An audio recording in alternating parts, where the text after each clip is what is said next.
തൻ്റെ ചങ്ങാതി തന്നെ വേദനിപ്പിക്കുമ്പോഴെല്ലാം അവയൊക്കെയും മണൽപ്പുറത്തെഴുതിയിടാറുള്ള അവൻ ഒരു ദിവസം തൻ്റെ ചങ്ങാതി ഒരു നന്മ ചെയ്തപ്പോൾ അത് പാറപ്പുറത്തെഴുതിയിട്ടു. ഇത് കണ്ട ചങ്ങാതി അവനോട് ചോദിച്ചു, എന്നും ഞാൻ നിന്നെ വേദനിപ്പിക്കുമ്പോൾ മണൽപ്പുറത്തല്ലേ നീ എഴുതിയിടാറുള്ളത്? ഇന്ന് ഞാനൊരു ചെറിയ നന്മ ചെയ്തപ്പോൾ എന്തേ അത് പാറപ്പുറത്തെഴുതിയിട്ടു? അവൻ പറഞ്ഞു, ചങ്ങാതി, നീ എനിക്ക് നൽകുന്ന മുറിവുകളൊക്കെയും എന്നേക്കുമായി ഹൃദയത്തിൽ സൂക്ഷിക്കാനുള്ളവയല്ല. സ്നേഹത്തിൻ്റെ ഒരു ചെറുമഴ പെയ്ത്തിൽ, കരുതലിൻ്റെ ഒരു ഇളം തെന്നലിൽ അവയെല്ലാം മാഞ്ഞു പോകേണ്ടവയാണ്.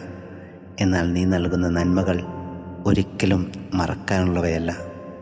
പ്രിയരെ, മറ്റുള്ളവർ നമുക്ക് നൽകുന്ന മുറിവുകളെ നമുക്ക് മണൽപ്പുറത്തെഴുതിയിടാം. അവർ ചെയ്യുന്ന നന്മകളെ ഒരിക്കലും മറക്കാതിരിക്കാൻ പാറപ്പുറത്ത് നമുക്ക് കോറിയിടാം. God bless you.